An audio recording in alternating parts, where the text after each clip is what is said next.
Hello and welcome to an electrician's podcast. My name is Ian Tolson. I will be your host. And the main question that we should be asking ourselves is, have you ever wanted to know more about electricity, or do you want to be an electrician? Well, this is the right podcast to step into and watch because I'm going to be providing those answers, and it's an educational based podcast which will help people know more about education. I'm going to be making it so super simple that kids can learn from it. And the main goal is one, to teach somebody else how it works. But by explaining these things, it will also reinforce the information in my mind. So we'll be going back and forth in terms of learning and education. So with that, and I'll be making these episodes rather short. So let's just jump into this. It'll be a lot of fun. Cool.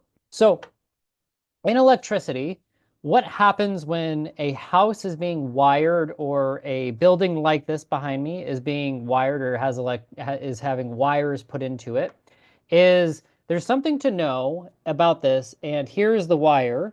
There's three different pieces of wire in my hand, and they're all the same material. There's nothing different about these pieces of material at all. They're the same pieces of material. And when they're called wire, and I'm going to make a big emphasis on this word wire because it gets used in different ways and it's really important to know what it basically means. And so wire is, as it obviously seems, is tinier pieces of metal. This is just pieces of metal. And there's different kinds of metals, like titanium is a kind of metal. There's iron, that's a type of metal, but they choose the gold is a type of metal, silver is a type of metal. This kind of metal is copper. And so this is called wire. And this wire in particular is just thin pieces of wire. And so when someone is working on a house or doing something in relation to an electrical project, they're going to be having three, sometimes four different kinds of wire that they use all at the same time. Now, there's a difference between these three wires, to be honest with you, and it has to do with the plastic coating that is on here. There's a green one, there's a white one, and there's a black one. And this coating, it's like known as like a protective barrier, and it has two jobs. One job is to keep the electricity inside of the wire so it moves safely from point A to point B. And two, it's kind of like a communication. Like this wire communicates something very particular, which is different from what this wire does, and it's different from what this wire does. There are three different communications that are occurring with these three different wires. And if you mix them up or put them in the wrong order or do something that doesn't make them go well together, then this can cause a fire. This is dangerous, and this is what to be wary of or watch out for. And if someone's like an advanced electrician, they might think, oh, yeah, that's really simple. Like, why are you even talking about that? But I was on the job today, and there were wires that were black, and there were wires that were white, and there were wires that were red, and they were all tied together. And so the reason why this is a problem is because that can be a danger. So that's why I want to bring it up. And so let's just go back to the beginning here. A wire is basically just a thin piece of metal, and in this, the piece of metal has a specific job. And the way I like to think of this is that electricity is kind of like a beehive or an employee, like a company with employees in it, because each of these pieces of wire has a particular job.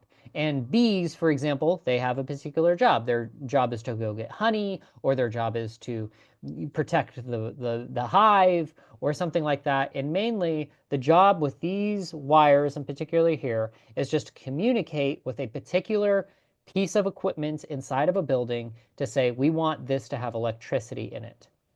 So getting further into this is a protective coating. It does help keep people safe. That's why it's on there to begin with. It's plastic and rubber. And there's another thing that we're going to get into, which is it's called a wire nut. And I had a question about why it is called a nut. And the reason why it's called a wire nut is because it acts very similar to what a normal nut and washer, a nut will do with a piece of equipment. And so basically what it does in this particular case is it's used to tie these two pieces of metal together so that the electricity doesn't escape, because sometimes you need these to be tied together. It's a cap that holds things together. So just like a normal nut a with like a screw, it'll hold it in place. Like skateboards have this on the bottom, like the hardware itself is used to keep the items together so that they don't separate. And so this is acting very similarly, because this is making these things tie together so that way they don't separate from one another. And this way, and that's not obviously doing it, but this is how it keeps people safe. And so normally when this is done, there's a tool that you can use to kind of twist these together, and you put this on here, and then the plastic piece is so far connected to it that it doesn't allow the electricity to escape. And that's the main purpose of it. So with that being said, I'm going to end off there. I hope you guys enjoyed this and you're having a great day, and that you want to tune into the next episode, because I like getting into these things. Alrighty, cheers.